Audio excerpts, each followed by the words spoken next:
Have you ever paused on a quiet morning, gazing out at the world, and wondered what it truly means to move through life? Picture this: the warmth of sunlight streaming through your window as you lace up your walking shoes. You've always believed that walking was the secret to staying young, haven't you? For years, it's been the foundation of your routine, the steady rhythm of steps, the familiar paths you've traced. But as the years roll on, does this golden ritual still serve you as well as it once did? I remember sitting with my Aunt Helen one sunny afternoon. At 75, she spoke of the joy walking once brought her. "It used to be my time to reflect, to feel alive," she said. But now, the long walks left her knees aching, her energy drained. It was then that she asked a question that lingered with me. Is there another way to feel this alive again, without the wear and tear? That question sparked a journey to understand how movement evolves with age and how we can adapt to keep vitality alive. Join me as we delve into this journey together. Let's discover how walking less but moving smarter could unlock not just health, but a deeper connection to life itself. Part 1. Walking a double-edged sword? The rhythmic sound of footsteps on pavement, the rustle of leaves underfoot, the way the breeze feels as it brushes your face. Walking has long been considered a form of moving meditation. The simple, accessible, and familiar. For decades, we've been told it's the golden ticket to maintaining health and vitality. But as the years add up, so too do the demands on our bodies. At 70 and beyond, that once reliable golden ticket begins to show its tarnished edges. Take Richard, for instance. At 72, Richard started his mornings with a brisk 2-mile walk through his neighborhood park. "It clears my head," he'd say, waving to neighbors along the way. But over time, something shifted. His knees began to ache more persistently, and on colder mornings, he noticed a stiffness that seemed to anchor him to his chair before he could even muster the strength to lace up his shoes. One day, while walking downhill, he stumbled, just a slight misstep, but enough to scare him. "I felt betrayed by my own body," he admitted later. Richard's experience is not unique. Walking, for all its benefits, demands repetitive movements that can strain aging joints, especially if the ground is uneven or hard. Over time, cartilage, the cushion between our bones, thins, making knees, hips, and ankles more vulnerable. Add slower reflexes to the mix, and what once felt effortless becomes a potential hazard. Yet, does this mean walking is no longer worthwhile after 70? Not at all. The key lies not in abandoning the practice, but in reimagining it. In Buddhist philosophy, there's a teaching about upaya, or skillful means, the idea that the same practice must evolve depending on our capacity and circumstances. Just as a monk adjusts their meditation posture to accommodate an aging back, so too must we adapt our movement habits as our bodies change. It's not about doing less but doing differently. For Richard, this meant letting go of his attachment to his daily step count. Instead, he began incorporating other forms of movement, gentle yoga to maintain flexibility, light resistance exercises to strengthen his muscles, and mindful balance practices to steady his gait. He didn't stop walking entirely but shortened his routes and sought softer trails. "I had to learn to listen to my body," he said. "Walking less doesn't mean I'm doing less for my health. It means I'm doing what's right for it." This shift from quantity to quality reflects a deeper truth about aging gracefully. In our younger years, we often equate effort with results. The more we do, the better we feel. But as time unfolds, the lesson becomes one of discernment. Can we find joy in the moments of stillness between steps? Can we walk not for the distance but for the connection it brings to nature, to ourselves, to the present moment? Walking, when done mindfully and with intention, remains a powerful practice. It aligns with the Buddhist principle of samatha, calm abiding. Instead of rushing to hit a target number of steps, a mindful walk becomes an opportunity to reconnect with the present. Each step can be an act of gratitude, a chance to feel the earth beneath your feet and the breath in your lungs. I remember hearing the story of Margaret, an 80-year-old grandmother who turned her daily walk into a form of prayer. Each step, she said, was a thank you to her body for carrying her, to the trees for shading her, to the birds for singing their morning songs. When I stopped worrying about how far I walked, she shared, I started noticing how much I had to be grateful for. This reframing of walking isn't just gentler on the body, it's transformative for the spirit. Instead of seeing aging as a loss of capacity, it becomes an invitation to deepen our connection with the practices that sustain us. It's not about giving up the path, but walking it differently. And so, walking becomes less about distance and more about presence. Whether it's a few steps in your garden or a short loop around the block, each movement can be imbued with intention. By focusing on exercises that complement walking, like building strength to protect your joints, improving balance to prevent falls, or enhancing flexibility to keep your body fluid, you create a holistic approach to movement that honors both your body's limitations and its incredible resilience. When Richard looks back on his transformation, he smiles. I still walk, he says, but now I do it with more care. And strangely, it feels more rewarding this way. His story, like Margaret's, reminds us that the path we walk is less about where it leads and more about how we choose to travel it. In Buddhism, there's a phrase, walk as if you are kissing the earth with your feet. What if every step we took after 70 was imbued with that same tenderness and care? The journey might be slower, but perhaps it would also be richer. Each step a reminder of the gift of movement and the wisdom that comes with knowing how best to use it. Part 2. Balance exercises. Staying steady on your feet. There's a certain grace to balance, isn't there? It's not just about standing upright, it's about the quiet, dynamic harmony within us that allows us to move through the world with confidence. For many, this grace becomes elusive with age. Not because it disappears, but because we forget how to nurture it. Tom, a former pilot, understood balance in a way few of us do. For decades, he navigated the skies, trusting the interplay of wind, gravity, and lift. In the cockpit, he once said, "You don't fight the air, you work with it." But after retiring, Tom found himself struggling with an entirely different kind of balance. At 74, a stumble in his garden left him shaken, more by the vulnerability he felt than the bruises on his knees. I realized I'd lost touch with my own sense of grounding, he confessed. This loss isn't unique to Tom. As we age, subtle changes in our inner ear, vision, and muscle strength make maintaining balance more challenging. Even small hesitations in our footing can chip away at our confidence. But Tom's journey didn't end in fear. It became a quest to reclaim stability, both physical and emotional. A neighbor introduced him to Tai Chi, a practice that seemed worlds away from his disciplined pilot days. At first, the slow, deliberate movements felt foreign. I couldn't believe something so gentle could make a difference, Tom admitted. But week by week, the practice began to change him. He learned to shift his weight mindfully, to root his feet into the ground as if drawing strength from the earth itself. It wasn't just about balance, he said. It was about feeling centered. Like the calm you find in the eye of a storm, there's a profound lesson in this. One echoed in Buddhist teachings about samadhi, or meditative concentration. True balance, whether in the body or in life, isn't about rigid control but about cultivating awareness and equanimity. In Tai Chi, the focus isn't on perfection but on presence, on how you transition from one movement to the next, as if every step is part of a greater dance. For others, balance exercises may begin with something as simple as standing on one leg. Imagine Mary, 68, who decided to try this after her physical therapist suggested it. First, she needed the support of a chair. It was humbling, she admitted. I didn't realize how much I relied on holding on to things. Over time, though, she built strength and confidence. By the third month, she could stand unaided for a full 30 seconds, even daring to close her eyes, a small victory that felt monumental.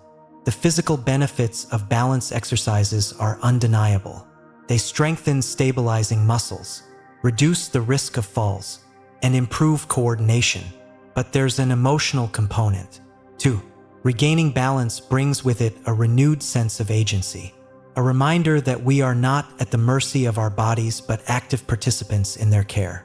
Buddhism teaches us that life itself is a balancing act, a constant interplay between effort and surrender.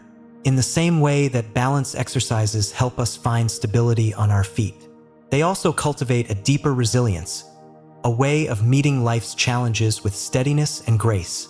Tom found this resilience not only in his movements but in his outlook. Tai Chi taught me patience, he reflected. If you can't hold a pose today, you'll get there tomorrow. And if not tomorrow, then the day after. This mindset carried over into other aspects of his life, from dealing with minor frustrations to embracing the slower pace of aging. Even for those who don't practice Tai Chi, incorporating balance exercises into daily life can have transformative effects. Try standing on one leg while brushing your teeth, or pause during your morning walk to focus on steadying your stance. Each moment spent cultivating balance is a moment spent reconnecting with your body and your surroundings. For Mary, those 30 seconds on one leg became a metaphor for something larger. Balance, she said, isn't about staying still. It's about trusting yourself to move, to adapt, to keep going even when things feel uncertain. And isn't that the essence of life itself? Balance is not a static state but a dynamic process, a continual dance between effort and ease, between grounding and letting go. When we practice balance, we're not just preventing falls, we're reclaiming a sense of wholeness, of being fully present in our own skin. There's a beauty in this practice, one that reminds us of our connection to the earth beneath our feet and the life force within us. Whether through Tai Chi yoga or simply standing tall in the quiet moments of the day, finding balance is a way of honoring both the body and the spirit. It's a way of saying, I am here and I am steady. Part 3, Mindful Movement. More than physical fitness. Maria used to dread the nights, long after the world around her had settled into quiet slumber. She would lie awake, staring at the ceiling, her mind restless and unyielding. At 75, she struggled with insomnia, a condition that crept in during her retirement and refused to leave. I felt trapped in my own body, she recalled. I would wake up exhausted, unable to find the peace that sleep once gave me. But Maria's story doesn't end there. It begins with a mat rolled out in the corner of her living room. It was her granddaughter, Emily, who suggested yoga. Just try it, Grandma, she said one evening, handing Maria a small booklet of simple stretches. Maria, skeptical but desperate for relief, agreed. Her first session wasn't remarkable. She could barely hold the poses, and her breathing felt shallow and irregular. But there was something about the act of pausing, of sitting quietly with herself, that lingered in her mind long after the session ended. Mindful movement, as Maria would later describe it, was the art of connecting her body with her breath and her breath with her mind. Practices like yoga, Tai Chi, and Qigong teach us this connection. Unlike conventional exercises, these forms of movement aren't focused on achieving a physical goal, like burning calories or building muscle. Instead, they nurture a harmony between the physical and the mental, blending the rhythm of the body with the rhythm of the mind. As Maria continued her nightly routine, her body began to change, not in dramatic ways, but in subtle shifts that felt deeply significant. Her shoulders, once perpetually hunched from years at a desk, began to relax. Her breath, once shallow and hurried, found a steady cadence, and her mind, once plagued by relentless thoughts, found moments of stillness. It's my secret to a good night's sleep, Maria said with a smile. For the first time in years, I feel rested. The transformative power of mindful movement goes beyond its physical benefits. In Buddhist philosophy, the concept of mindfulness, sati, teaches us to live fully in the present moment. These practices offer a tangible way to embody that principle. When we focus on the deliberate flow of movement and breath, We step out of the chatter of the mind and into the immediacy of the now. For Maria, this meant leaving behind the worries that kept her awake and finding refuge in the gentle stretch of a downward dog or the calming breath of child's pose. Tom, another advocate of mindful movement, had a different story. A retired firefighter, his body bore the scars of decades of physical strain. "I thought I was too stiff for something like Tai Chi," he admitted. But when his physical therapist recommended it to help with his lower back pain, Tom reluctantly joined a local class. What struck him wasn't just the movements but the philosophy behind them. Our instructor said, "Don't force the pose. Let your body find its own way." That changed everything for me. Tom recalled. The deliberate, meditative nature of Tai Chi taught Tom to move with intention, not aggression. Each slow, fluid motion was an invitation to explore his body's limits without judgment. Over time, his back pain subsided, but what surprised him most was the emotional clarity he gained. "It wasn't just about my body," he said. "I started noticing how I responded to stress and how I could choose to let it go." Stress, as many of us know, is a persistent companion in modern life. It manifests in clenched jaws, tight shoulders, and shallow breaths. Mindful movement offers a remedy, not by pushing against stress, but by allowing us to meet it with curiosity and compassion. Practices like Qigong, with its gentle, flowing movements, teach us to cultivate energy or qi and direct it toward healing and balance. Sarah, a 69-year-old librarian, discovered Qigong after losing her husband. "I felt like my body carried the weight of my grief," she said. A friend invited her to a community center class, where the instructor described Qigong as meditation in motion. The first session brought tears to Sarah's eyes, not from sadness, but from a release she hadn't realized she needed.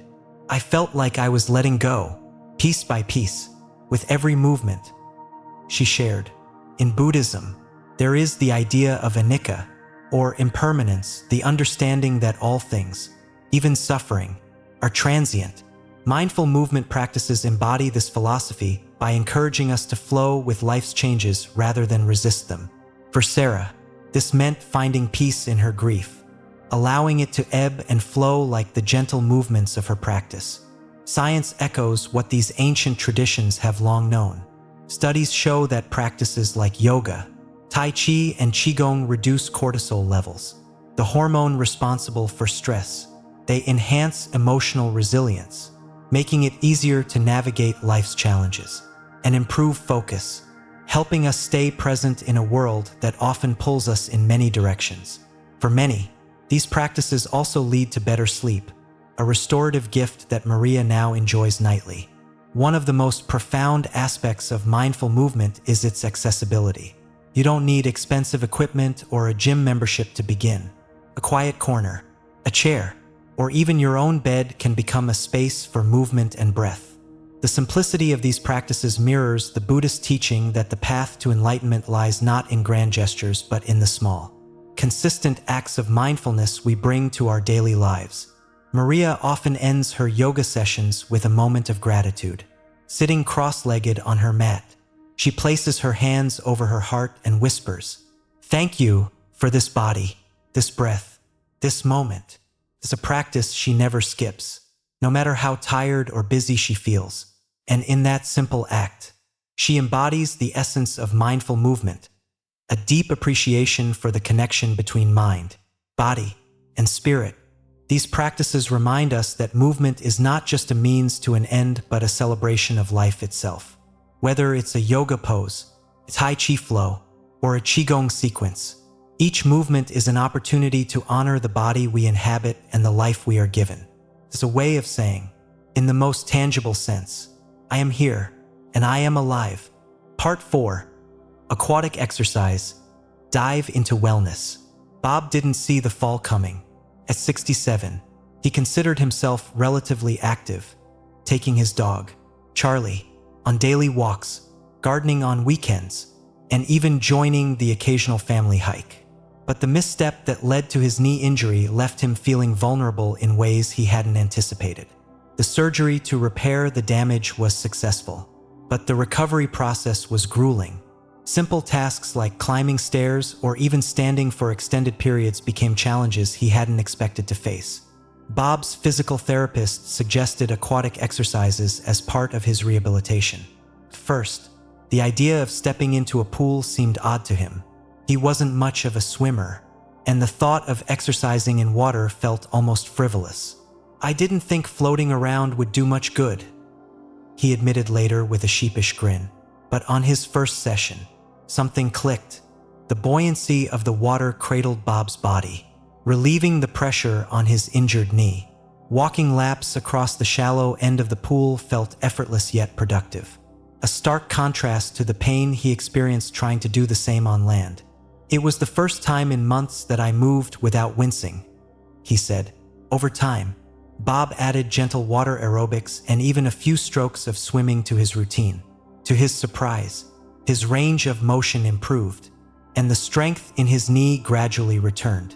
Aquatic exercises offer a kind of freedom that's hard to find in traditional workouts, especially for older adults.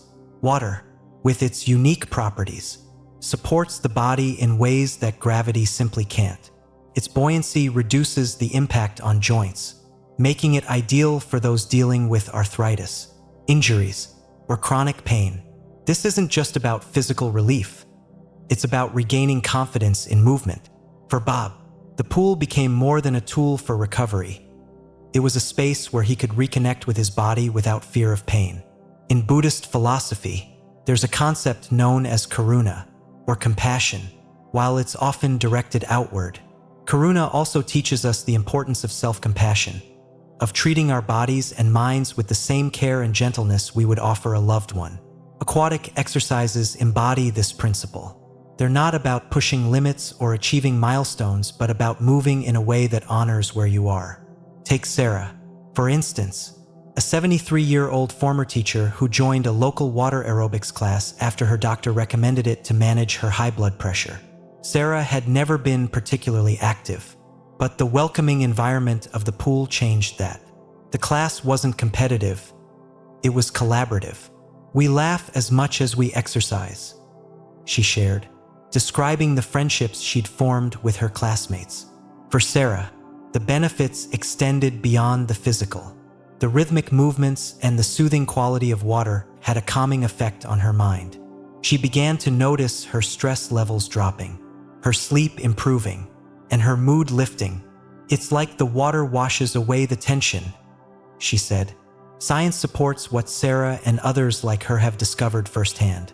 Studies show that aquatic exercises improve cardiovascular health by gently increasing heart rate and circulation. They also enhance flexibility and strengthen muscles, thanks to the natural resistance of water. But perhaps most importantly, these exercises promote mental well-being. The weightlessness of water can feel almost meditative, creating a sense of peace that's difficult to replicate on land.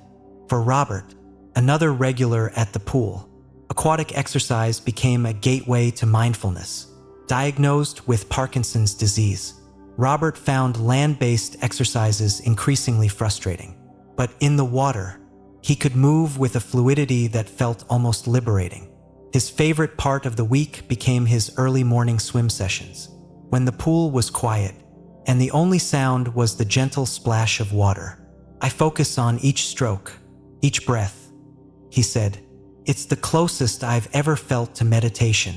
Mindful movement, as practiced in water, aligns with the Buddhist teaching of samatha, or calm abiding, whether through the steady rhythm of swimming or the gentle motions of water aerobics. Aquatic exercises encourage a state of presence. They invite us to let go of the noise in our minds and simply be in the moment. Even for those who don't swim, the simple act of walking in water can be transformative. Grace, an 80-year-old widow, started water walking at her community center after struggling with severe arthritis. First, she was self-conscious about joining a class, but the instructor assured her she could move at her own pace. It wasn't about keeping up with anyone else, Grace said. It was about finding my own rhythm. The resistance of the water added just enough challenge to strengthen her muscles without causing pain. Within weeks, Grace noticed an improvement not only in her mobility but also in her posture and energy levels. "I felt taller, stronger," she said. For her, the pool became a place of empowerment, a reminder that, even in her 80s, she could continue to grow and thrive. Buddhism also teaches us about anicca, or impermanence, the idea that all things, even our limitations, are transient. Aquatic exercises embody this truth. They show us that change is possible, that healing and growth can happen at any stage of life. Bob, Sarah, Robert, and Grace each found in the water a way to move forward, both literally and metaphorically. The beauty of aquatic exercise is its accessibility. Whether you're recovering from an injury, managing a chronic condition, or simply looking for a gentler way to stay active, the water meets you where you are. It doesn't demand perfection. It invites participation. Bob often reflects on how far he's come since that first hesitant step into the pool. "It wasn't just about fixing my knee," he said. "It was about finding a new way to take care of myself." His story, like so many others, reminds us that wellness isn't a destination. It's a journey, one that flows as naturally as water itself. And in that flow, there's a kind of grace, a reminder that even as our bodies change, we can still move with purpose, still find joy in motion, still dive into the endless possibilities of what it means to live well. Margaret had always feared aging. She used to look at her grandmother's frailty and think, "Is that what the future holds for me?" But now, at 78, she finds herself standing in her garden, her posture tall, her movements fluid, and her heart at peace. She didn't get here by trying to defy time or resist change. She arrived by learning to move with intention and purpose, embracing her body as it is today, not as it once was. Aging isn't a retreat from life. It's a chance to move smarter, to align our choices with what truly serves us. Strength training gave Margaret the stability to lift her grandkids without hesitation. Balance exercises taught her to stand confidently, both on her feet and in her spirit. Flexibility practices softened her stiffness, allowing her to reach the higher shelves of her kitchen and stretch into a new day with ease. Mindful movement became her anchor, quieting her mind and reconnecting her to the joy of simply being. And when her joints ached or her energy waned, the pool became her sanctuary, where she could float, move, and heal. Each practice, while distinct, shares a common thread.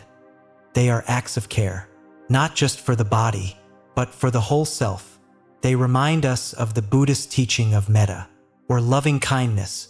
To age with vitality and independence is to treat ourselves with the same kindness we might offer a dear friend, to honor our limits without judgment and nurture our potential without fear. James, a retired professor, often reflects on how his perspective on aging has shifted. "I used to think getting older was about loss," he said, "losing strength, losing time, losing opportunities. But now I see it as an opportunity to gain wisdom, to gain appreciation for the simple things, to gain the freedom to care for myself in ways I never prioritized before." This journey isn't about perfection. There will be days when the body feels stiff, when balance wavers, or when motivation fades. But every small effort, a single stretch, a mindful breath, a slow lap in the pool is a step toward living fully in the moment. In Buddhism, the concept of right effort reminds us that progress isn't measured by grand gestures but by consistent, mindful action. These practices don't demand that we push beyond our limits. They ask only that we show up, with patience and presence, for ourselves. When Margaret gathers with her friends for a weekly Tai Chi session, she often marvels at the transformation she sees around her. "We're all moving slower these days," she jokes, "but somehow, we've never felt more alive." It's a sentiment echoed by so many who've embraced these habits, not as chores, but as gifts to themselves. To age with vitality is to honor the connection between body, mind, and spirit. It's about finding joy in movement, peace in stillness, and strength in adaptability. It's not about how far you can walk, how heavy you can lift, or how many laps you can swim. It's about how deeply you can live, right here and now. So, as you reflect on this journey, consider what resonates most with you. Is it the strength to carry yourself with confidence? The balance to face life's uncertainties with grace? The flexibility to adapt to whatever comes your way? The mindfulness to savor each breath, each step, each moment? Or the gentle embrace of water, lifting you up when gravity feels too heavy? Whatever it may be, know that these practices are not just tools, they are pathways to independence, resilience, and joy. They remind us that aging isn't the end of vitality. It's an invitation to discover it anew. If Margaret's story inspires you, or if you found your own spark in these words, take a moment to share it. Your journey could light the way for someone else. And as you continue walking this path, remember that you're never alone. With every step, every stretch, every mindful movement, you're part of a community of souls seeking light, growth, and wholeness. So let's walk this path together with strength, with balance, with grace, and let's move not just through life but with life, embracing every moment as a chance to thrive. As we come to the end of this conversation, I want to leave you with one final image: a vibrant garden at dusk. Each flower, though weathered by time, stands tall, radiant with colors that only age can deepen. That's you. That's all of us. The beauty of life after 70 isn't in trying to stay the same, but in learning to thrive differently, just as the flowers bloom anew with each season.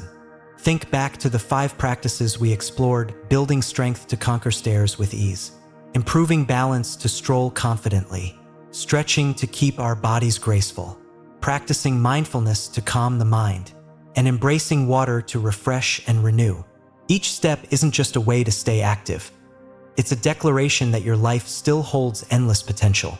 Aunt Helen found her new rhythm in gentle Tai Chi by the water, her movements slow but purposeful. She told me once, "It's not just about feeling stronger. It's about feeling like me again." Isn't that what we all strive for? So now, I'll leave you with this question. What will you do differently tomorrow to embrace the next chapter of your journey? Whatever your answer, know that you're not walking this path alone. Together, we can redefine what it means to move, to live, to thrive. And before you go, share your thoughts below. What resonates with you most from today's conversation? Don't forget to like, share, and subscribe to Lotus Light Teachings so we can continue this journey together. Until next time, may your steps, be they many or few, lead you to joy and renewal.